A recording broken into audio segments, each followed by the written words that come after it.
Assalamualaikum warahmatullahi wabarakatuh. Selamat pagi, siang, malam semuanya. Saya akan menjelaskan tugas kimia analitik mengenai test kit yang dimana saya diajari oleh dua dosen, yakni Bapak Yanuar Raharjo SSC MSc PhD dan Bu Daerah Aning Purwaningsi MSI. Baik, sebelum itu perkenalkan nama saya Ilham Musnifiki dengan NIM 184241059 dari Universitas Airlangga, Prodi S1 Kimia.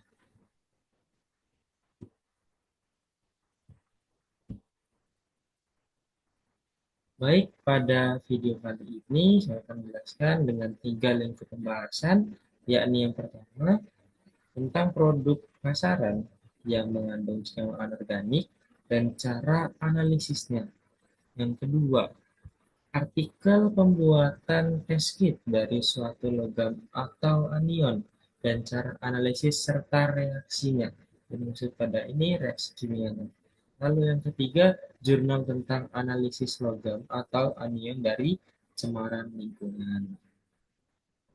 Lanjut pada pembahasan pertama, yakni tentang mengenai produk pasaran yang mengandung senyawa anorganik dan cara analisisnya.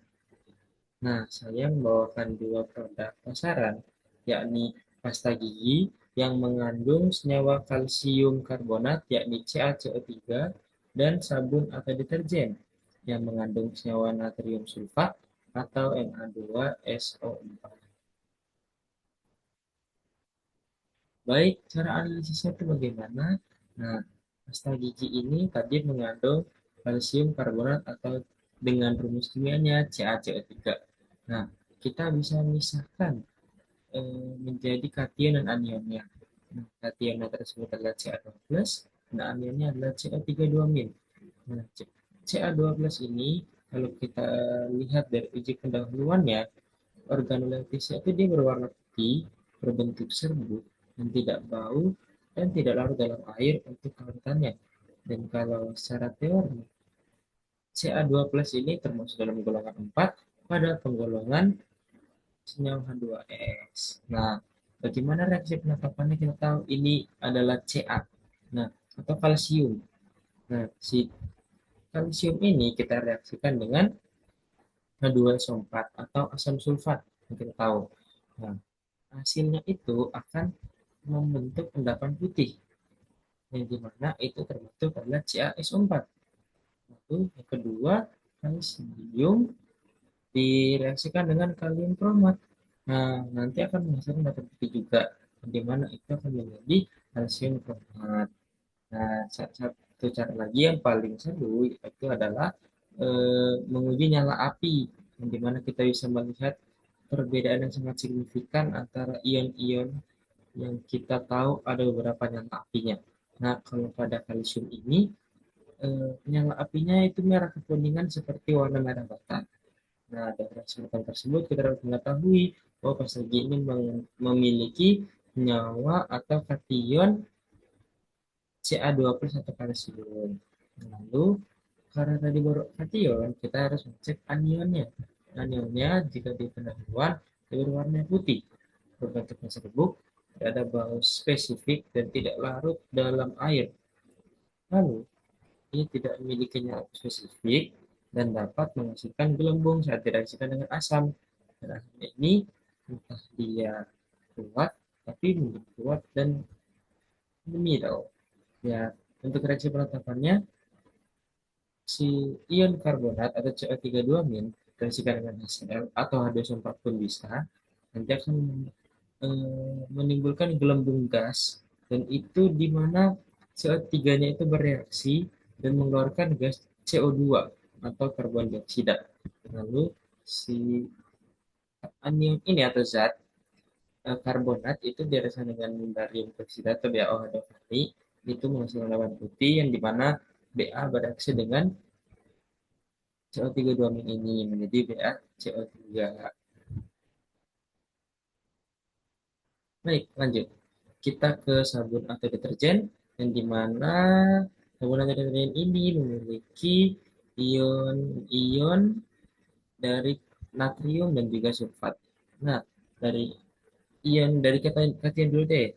Kation ini Na plus atau natrium. Kalau kita uji pendahuluan, dia tidak berwarna, lalu dia berbentuk pada kristal, dia tidak bau, dan larut dalam air, bahkan bisa meledak dalam air. Dan dia termasuk golongan 5 atau sisa pada penggolongan H2S. Lalu reaksi bagaimana kita tahu ini benar-benar Na plus atau bukan? Kita melakukan uji reaksi peratapannya, yakni Na plus direaksikan dengan kalium timonat, nanti akan menghasilkan endapan kristal putih, yang dimana kita bisa melihat kristal putih ini melalui mikroskop, atau kita taruh di objek kelas, lalu kita lihat di mikroskop dan kita lihat. Lalu Na plus direaksi dengan zat dan uran asetat, kita akan menghasilkan endapan putih.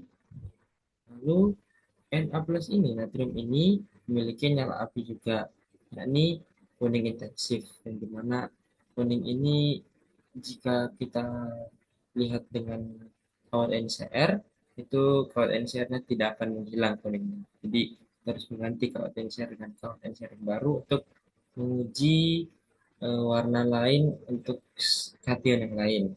Lalu kita ke anion, anionnya itu adalah SO42- atau ion sulfat. Pendahuluannya, yakni dia tidak berwarna, berbentuk larutan, tidak ada bau spesifik, dan tidak larut dalam air. Lalu tidak memiliki nyala spesifik dan menghasilkan gelembung yang merah juga, tapi gelembungnya itu sangat sedikit dan itu malah menimbulkan bau asam yang lebih asam lagi. Lalu cara mengetahui ini benar-benar S4 yang menentukan, ini kita lakukan reaksi penetapan, ini dengan pertama yaitu zat direaksikan dengan AgNO3, kita akan membentuk AgSO4 yang dimana akan menghasilkan darah putih. Lalu kita reaksikan dengan barium hidroksida atau BaCl2, barium klorida atau barium nitrat, itu bisa dan akan menghasilkan darah putih. Itu kita dapat mengetahui bahwa sabun atau deterjen menghasilkan dan memiliki senyawa Na2 yang. Baik, selanjutnya untuk pembahasan kedua, yakni artikel pembuatan test kit dari suatu logam atau anion dan cara analisis serta reaksinya.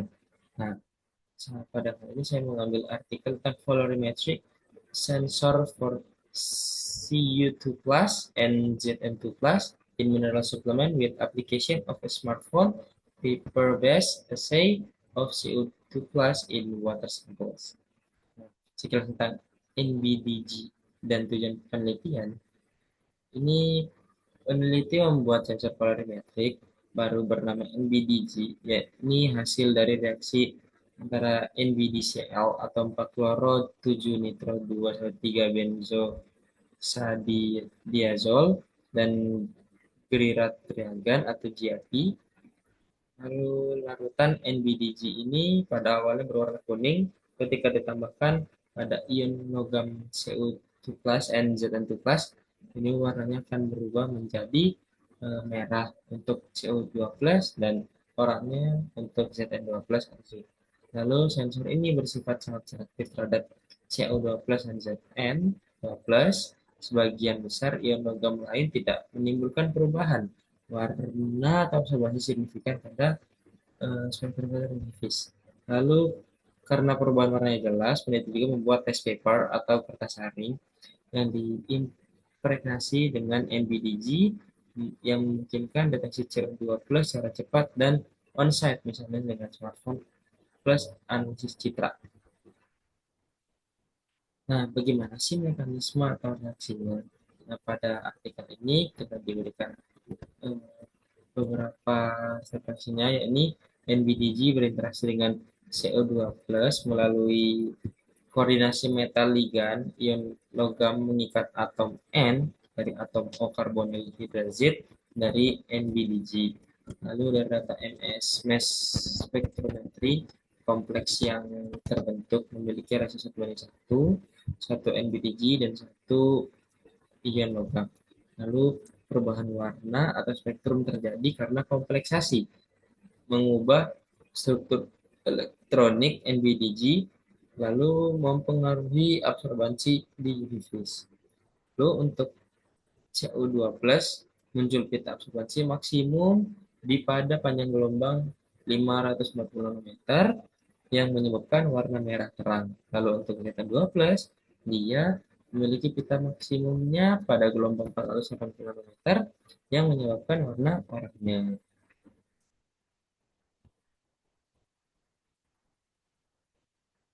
Baik, lalu yang ketiga, jurnal tentang analisis logam atau anion dari cermat lingkungan.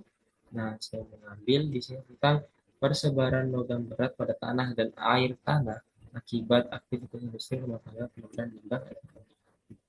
Yang pertama, logam ini pendahuluannya, yakni logam berat merupakan salah satu polutan paling berbahaya di ekosistem perairan. Unsur Pb, Cd, Hg, Cr, Ni, Cu, dan As dapat masuk ke badan air melalui kegiatan industri, pertambangan, pertanian, serta limbah domestik karena bersifat non-biodegradable.